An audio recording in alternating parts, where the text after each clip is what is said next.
Halo, selamat siang. Saya akan menjelaskan tentang kelahiran Tuhan Yesus di Injil Matius bab 1 ayat 18 sampai 25 di Injil ini.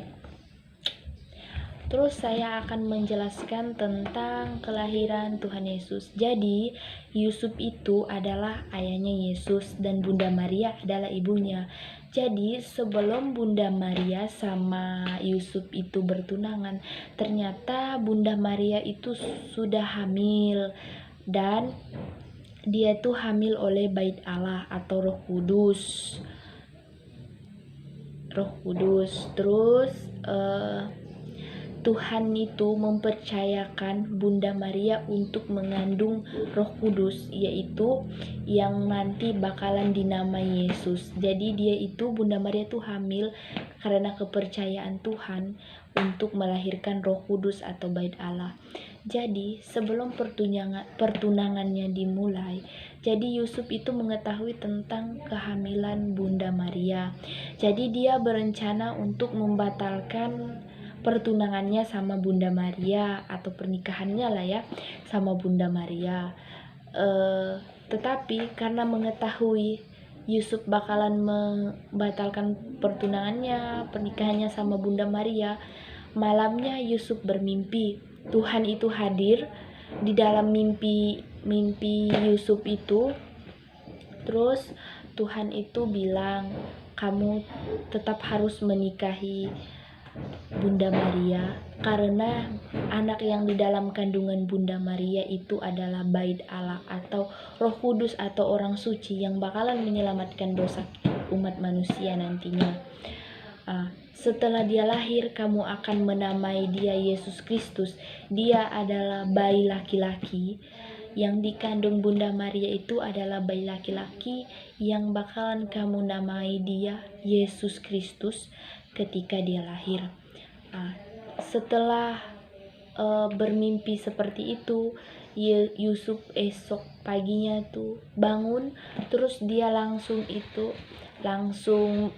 bertunangan sama Bunda Maria. Setelah bertunangan sama Bunda Maria dan beberapa bulan setelah pertunangannya atau pernikahannya, terus Bunda Maria itu melahirkan anak laki-laki seperti yang di dalam mimpi Yusuf itu tadi, anak laki-laki. Dan seperti yang dibilang Tuhan kepadanya, Yusuf itu menamai dia Yesus yang bakalan menebus dosa umat manusia, yang bakalan memanggul salib. Yesus itu bakalan memanggul salib, berkorban hidup dan mati buat umat Kristiani yang percaya kepadanya, buat menghapus dosa, buat menebus dosa umat-umatnya. Jadi Yesus itu dilahirkan untuk memanggul salib, untuk menghapus dosa umat-umatnya. Setelah Yesus lahir di Yerusalem. Setelah Yesus lahir yaitu hari raya Natal, yang dinamakan hari raya Natal, yaitu Yesus lahir, Sang Juru Selamat lahir. Jadi di dalam umat Katolik, setiap hari raya Natal berarti kami umat Katolik merayakan hari kelahiran Sang Juru Selamat, yaitu Yesus Kristus, pembawa damai sejahtera. Jadi setiap hari raya Natal tanggal 25 Desember setiap tahun kami selalu merayakan atau menyambut Tuhan Yesus itu hadir, dalam arti dia hadir dalam diri kami atau dalam diri kita yang umat-umat Kristen. Dia hadir membawa kedamaian di hati, mendamaikan hati, menejukkan hati, pikiran, semuanya. Dia sang penolong yang menghapus dosa. Dia rela mati, dia rela disalibkan. Dia disalibkan buat menebus dosa umat-umat manusia, dan dia rela mati untuk umat-umat Kristen yang percaya kepadanya. Jadi itulah tadi sekilas penjelasan tentang kelahiran Sang Juru Selamat yaitu Yesus Kristus.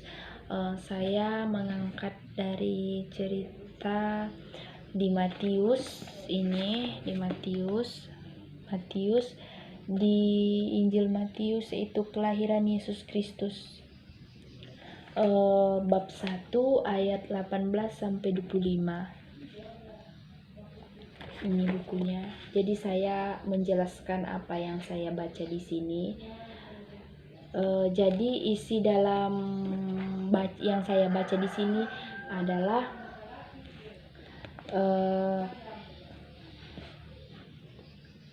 kelahiran Yesus Kristus seperti berikut. Pada waktu Maria ibunya bertunangan dengan Yusuf, ternyata ia mengandung Roh Kudus. Ternyata sebelum mereka hidup sebagai suami istri, karena Yusuf suaminya seorang yang tulus hati dan tidak mau mencemarkan nama baik istrinya, jadi dia bermaksud menceraikannya diam-diam. Tetapi ketika ia mempertimbangkan maksud itu, malaikat Tuhan nampak dalam mimpinya, dan dia berkata kepada Yusuf, "Yusuf anak Daud, janganlah engkau takut mengambil Maria sebagai istrimu, sebab anak yang di dalam kandungannya adalah Roh Kudus. Ia akan melahirkan anak laki-laki dan engkau akan menamai dia Yesus, karena dia yang akan menyelamatkan umatnya dari dosa mereka." Jadi itu yang saya baca dari sini. Baik, terima kasih. Semoga videonya bermanfaat. Apabila terjadi kesalahan dalam kata-kata atau tingkah laku dalam penyampaian atau ekspresi, saya dari kerendahan hati yang paling dalam saya meminta maaf, karena saya hanya manusia biasa, tidak luput dari kesalahan, hilap dan dosa. Jadi untuk karena itu, jika terjadi dalam satu dan dua hal dalam video ini yang tidak berkenan atau tidak sesuai yang saya jelaskan, saya juga masih belajar, saya minta maaf. Terima kasih dan selamat siang.